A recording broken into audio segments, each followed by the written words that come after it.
کو پرڈکٹ کر کے اور مستقبل کی پیش بندی کی جا رہی ہے کہ یار کل کو آج جو اقتدار میں سب سے طاقتور شخص ہے کل اس کو جیل جانا پڑ سکتا ہے، کل اسے کسی بغاوت کے مقدمے میں نامینیٹ کیا جا سکتا ہے، کل اس کے ساتھ سے منجمد کیے جا سکتے ہیں، کل اس سے یہ جو فیلڈ مارشل کا عہدہ ہے وہ واپس چھینا جا سکتا ہے۔ تو یہ خوف ہے کہ یہ جو جتنی عزت ہے، یہ جو جتنی طاقت اور اختیار ہے، یہ واپس لیا جا سکتا ہے، تو اس واپسی کو روکنے کے لیے سب کچھ کیا جا رہا ہے۔ اب یہاں پر ایک فلم کا ڈائلاگ مجھے یاد آ رہا ہے، وہ کہتے ہیں کہ ظلم اتنا کرو جتنا تم خود برداشت کر سکو۔ اب ان کو پتا ہے کہ انہوں نے کیا کیا، کس طریقے سے اس ملک میں 9 مئی کو استعمال کیا گیا، کس طریقے سے اس ملک میں سیاسی کارکنوں کے ساتھ، پی ٹی اے کے ساتھ جو کچھ اس ملک میں ہوا ہے ہیومن رائٹس کے اگینسٹ، وہ سب کچھ پتا ہے۔ اور ان کو ایک چیز ان کے اندر جو کنوکشن اور یقین ہے، یہ صرف اس ملک کے فیلڈ مارشل کا خوف نہیں ہے کہ کل کو اس کو جیل جانا پڑ سکتا ہے، اس کے خلاف کوئی مقدمات قائم ہو سکتے ہیں، صرف اس کا خوف نہیں ہے، آصف علی زرداری کو بھی خوف لاحق ہے۔ پیپلز پارٹی نے کہا ہے کہ یار بہت اچھے بھائی، آرمی چیف کو اگر اتنا خطرہ محسوس ہو رہا ہے اور اس کو پتا ہے کہ ہر وقت وہ تاحیات اس ملک میں اقتدار پر نہیں رہ سکے گا، اس کو پتا ہے کہ تاحیات اس کی طاقت وہ نہیں رہ سکے گی، تو وہ اگر اپنے لیے ارینجمنٹ کر رہا ہے تو ہم کس کھیت کی مولی۔ پھر زرداری صاحب نے بھی وہی کام شروع کیا، اور کیا کام کیا؟ انہوں نے کہا جناب استثناء پریزیڈنٹ آف پاکستان کا یہ صرف اس عہدے تک نہیں رہے گا، بلکہ وہ بھی تاحیات کہتے ہیں کہ ہمیں تاحیات پروٹیکشن دی جائے ہر قسم کی قانونی کارروائی سے، نہ ان کے خلاف کوئی مقدمہ قائم ہو سکتا ہے، نہ انہیں گرفتار کیا جا سکتا ہے، نہ انہیں جیل بھیجا جا سکتا ہے، اور اگر عدالت حکم بھی دے تب بھی اس میں لکھا گیا ہے کہ انہیں استثناء رہے گا، ان کے خلاف کوئی کارروائی نہیں ہوگی عدالتی فیصلے کے باوجود۔ اب جب فیلڈ مارشل بیچارہ اتنا ڈرا ہوا ہے اور اس کو پروٹیکشن کی ضرورت پڑ گئی ہے، تاحیات زرداری صاحب کی ٹانگیں کانپ رہی ہیں، تو پھر شہباز شریف پیچھے کیسے رہے گا؟ اب شہباز شریف کے چیلے چمٹوں نے بھی کہا کہ ٹھیک ہے یار، پرائم منسٹر صاحب کو بھی تاحیات استثناء ہونا چاہیے فوجداری مقدمات کے حوالے سے، اور پھر ہم نے دیکھا کہ وہ ترمیم ڈال دی گئی۔ اب اچانک جب کرٹیسزم ہوا، لوگوں نے کہا کہ یار یہ مطلب ایک این آر او بن گیا، یہ 3 لوگ کس سے ڈرے ہوئے ہیں، یہ خوف زدہ کیوں ہیں، یہ جیل جانا، کون ان کو جیل بھیجے گا، یہ کیوں قید ہوں گے؟ اس کا مطلب ہے کہیں تو کچھ غلط کیا ہے یا کچھ غلط ہو سکتا ہے ان کے ساتھ، ان کو خوف ہے تو یہ مستقبل کی پیش بندی کر رہے ہیں، پرابلم کیا چل رہی ہے؟ تو شہباز شریف صاحب نے آ کے جب وہ ایک منہ پہ کالک سب نے مل لی، تو اس کے بعد آ کر انہوں نے کہا کہ نہیں، وزیر اعظم عوام کے ووٹوں سے آتا ہے، وہ اس کو جواب دہ ہونا چاہیے، قانون کے سامنے جھکنا چاہیے۔ جن دوستوں نے یہ تجویز دی ہے ان کی نیک نیتی پہ میں مشکور ہوں ان کا، لیکن اس ترمیم کو واپس لے لیا جائے۔ چلیں بہرحال انہوں نے ایک ناٹک کر کے ہی اپنی عزت بچانے کی کوشش کی، لیکن I don't know army chief کی یہ خواہش تھی، ضرورت تھی، ان کو کیوں اپنے آپ کو اتنا کمزور ثابت کرنا پڑ گیا کہ انہیں بھی ایک لیگل کور درکار ہے اپنے آپ کو بچانے کے لیے۔ اچھا اب اس سے ذرا آگے بڑھیے اور اس معاملے کو سمجھیے کہ آخر یہ تینوں شخصیات ہیں ڈری کس سے؟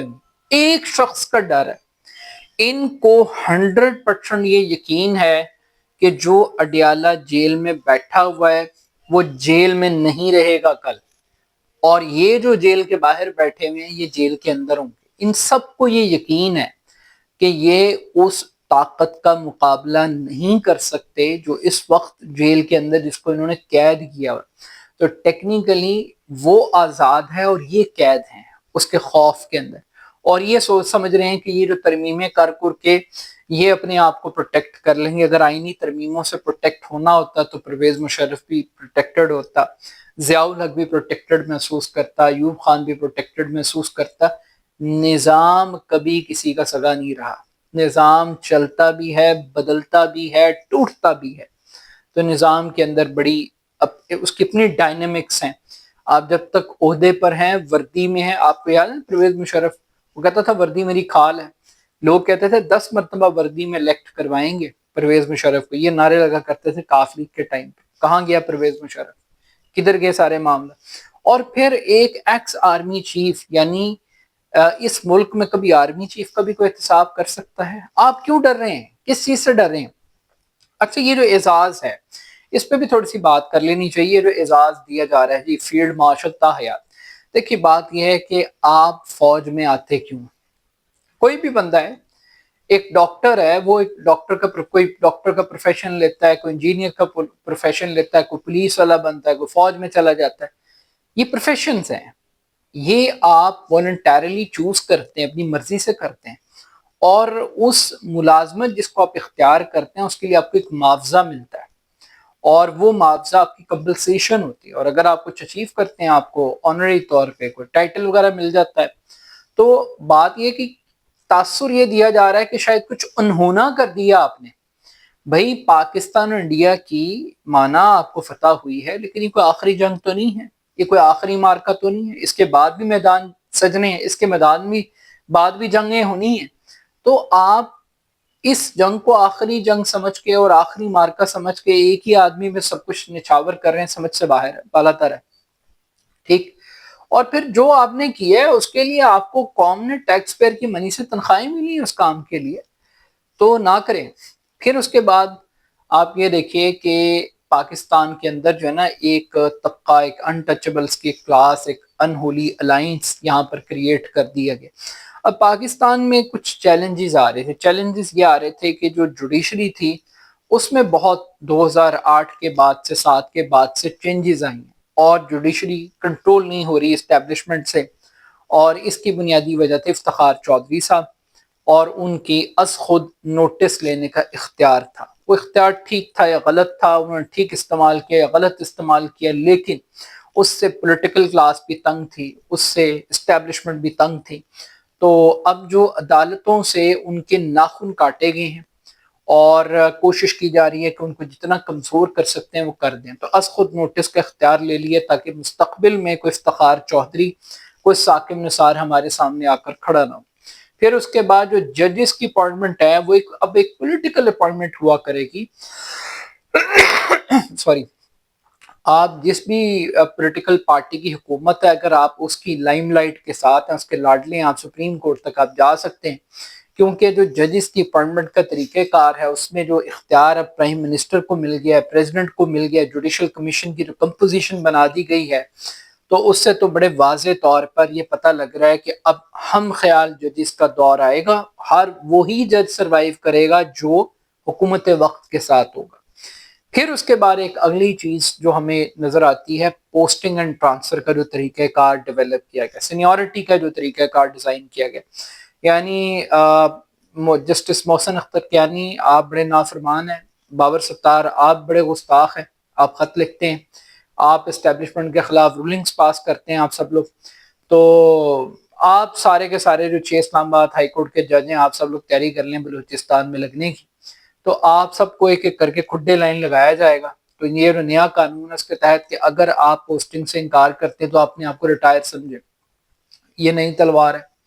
تو یہ بیسیکلی ایسے حالات پیدا کیے جا رہے ہیں کہ کوئی جج اس ملک میں پرفارم نہ کرے. پھر اس کے بعد آپ اگلی چیز دیکھیے کہ جو آئینی عدالت اور سپریم کورٹ ہے اس کے درمیان جو اختیارات کی تقسیم کا فارمولہ ہے اس نے سپریم کورٹ کو تو irrelevant بنا دی. یعنی ایسے لگ رہا ہے جیسے سپریم کورٹ جونیئر ہو گئی ہے اور آئینی عدالت سپیریئر کورٹ کنسیڈر ہو گئی. اب سپریم کورٹ کا جج ریٹائر ہو رہا ہے 65 سال میں، آئینی عدالت کا جج ریٹائر ہوگا 68 ایئرز میں. بھائی کیوں؟ کیا وجہ ہے؟ کیا مسئلہ ہے؟ کیا منطق ہے؟ کیا دلیل ہے؟ کچھ بھی نہیں. اور پھر آئینی ایسے کون سے آئینی معاملات پیدا ہو گئے، یا آئینی بینچ نے کیا پرفارم کیا ہے جو اب یہ کام کر رہے ہیں. اچھا، پھر اسی طریقے سے کابینہ کے جو سائز ہیں صوبائی حکومتوں میں ان کو بڑھانے کی بات کی جا رہی ہے. سینٹ کا جو الیکشن کا طریقہ کار اس پہ، اچھا یہ بڑا ایک کمال چیز تھی کہ آرٹیکل 243 کو تو صرف نیشنل سیکیورٹی کے ساتھ جوڑ دیا گیا. ہمیں نہیں بتایا گیا کہ یہ کیوں ضروری تھا چیف آف جوائنٹ سٹاف کا عہدہ ختم کرنا، یہ کیوں ضروری تھا کہ فیلڈ مارشل کو کریمنل پروسیڈنگز کے اندر استثناء دینا کہ ان کے خلاف کو یہ ضرورت ہمیں سمجھ میں نہیں آئی. مطلب اس کا پاک بھارت جنگ کے ساتھ کیا تعلق ہے، پاک بھارت یہ مراد دینے سے فوج کیا تعلق، کیا تو کیا بنتی ہے، مطلب کوئی جسٹیفیکیشن نہیں سمجھ میں آ رہی. لیکن کپڑے ہی پہنائے گئے اس ترمیم کو کہ جناب یہ جمہوریت کے لیے، آئین کے لیے، فلاں کے لیے، ایکس کے لیے، وائی کے لیے، زیڈ کے لیے بڑی امپورٹنٹ ہے، but still at the end of the day اس میں صرف 3 لوگوں کا تحفظ کیا گیا. پہلا فیلڈ مارشل، دوسرا پریزیڈنٹ، تیسرا پرائم منسٹر. اور اگر آپ اس کو لارجر پکچر میں دیکھ لیں تو جو نظام اس وقت ایگزسٹ کر رہا ہے اس نظام کو بچانے کے لیے، پروٹیکشن کے لیے یہ 27ویں آئینی ترمیم لائی گئی ہے. اب آئینی ترمیموں سے بھی کبھی لوگ بچے ہیں، آئینی ترمیموں سے بھی کبھی نظام بچا ہے. یہ دیکھتے ہیں یہ نظام کتنی دیر تک چلتا ہے. بہرحال پاکستان کے اندر لگ ایسے رہا ہے جیسے ایک 3 ایڈیٹس کی ایک فلم چل رہی ہے. اب یہ فلم کتنی ہٹ ہوتی ہے یہ تو آنے والا وقت ہی بتائے گا. اپنا فیڈ بیک مجھے ضرور دیجیے گا. میرے YouTube channel AR Khan official کو ضرور سبسکرائب کیجیے گا. بہت شکریہ. اللہ حافظ.